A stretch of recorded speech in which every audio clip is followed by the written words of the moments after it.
और जाकर, चलो बस जाते हैं कहीं और जाकर, यहाँ रहकर तो जालिम की तरफदारी जरूरी है। अस्सलाम अपनी तस्वीर को पेश करें। अस्सलामु अलैकुम व रहमतुल्लाहि व बरकातुहू। अल्हम्दुलिल्लाहि रब्बिल आलमीन वस्सलातु वस्सलामु अला रसूलिल करीम। अम्मा बाद, अऊज़ु बिल्लाहि मिनश शैतानिर रजीम। बिस्मिल्लाहिर रहमानिर रहीम। कुल हुवल्लाहु अहद, अल्लाहुस समद, लम यलिद व लम यूलद व लम यकुन लहू कुफुवन अहद।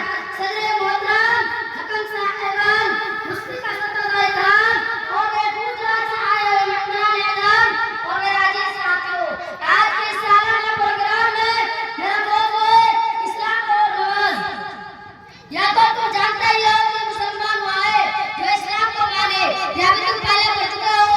इस्लाम को मानने का मतलब यह है कि पहले आपके दिल के यकीन के साथ ज़बान से इकरार किया हमारे माबूद अल्लाह ही है, उसके सिवा दूसरा ईमान के लायक नहीं है, और हज़रत मोहम्मद सल्लल्लाहु अलैहि वसल्लम अल्लाह के भेजे हुए सच्चे रसूल है। अल्लाह की इबादत का जो तरीका इन्होंने बताया है, हम उसी को मानेंगे, उसी पर चलेंगे। इन दोनों बातों का इकरार करने के बाद इस्लाम की बुनियाद की बात करने की गई है। कान में 5 वक्त की नमाज पाबंदी के साथ पढ़े। जो शख्स इन दोनों बातों का सच्चा इकरार करेगा वही पाबंदी के साथ 5 वक्त की नमाज पढ़ेगा। इस वक्त अल्लाह के रसूल सल्लल्लाहु अलैहि वसल्लम ने फरमाया कि अल्लाह के नाफरमान और नाफरमान बंदो ना करने वाली चीज है नमाज है। याद फरमाए, जानबूझ कर नमाज छोड़ना मुसलमान का काम नहीं है। हमारा अल्लाह ने फरमाया कि जब बच्चा कौन 7 वर्ष का हो जाए तो उसे नमाज पढ़ने का हुक्म दिया गया है, और 10 वर्ष का हो जाए और पहले सुनने से भी नमाज पढ़ने का फर्ज नहीं है। जानबूझ कर नमाज छोड़ना तो उसे नमाज पाबंदी बनाना चाहिए। देखो बच्चों, हमारे अल्लाह ने नमाज को क्या ताकीद फरमाई है, इसलिए नमाज का बाखूब ध्यान रखो। ऐसा नहीं है कि तुम खेल-कूद पढ़ने लिखने में लगे रहो। नमाज वक्त चले जाओ, नमाज वक्त तक मस्जिद में जाकर जमात के साथ पढ़ा करो, लेकिन नमाज पढ़ने के लिए जरूरी है आंखें पाक हो, जिस्म कपड़ों पर भी सब तरह गंदगी ना लगाओ, मुसल्ला भी पाक होना चाहिए। नमाज से पहले वुजू करना भी जरूरी है, बगैर वुजू के नमाज नहीं होते, इसलिए वुजू का तरीका सीखो। मैं सारा बातों को खत्म करना चाहता हूँ। आखिरकार अल्लाह तबारक व तआला से दुआ है तमाम मुसलमान भाई को इस्लाम को मानने को और नमाज पढ़ने का तौफीक अता फरमाए। आमीन व आखिर दवाना अल्हम्दुलिल्लाहि रब्बिल आलमीन।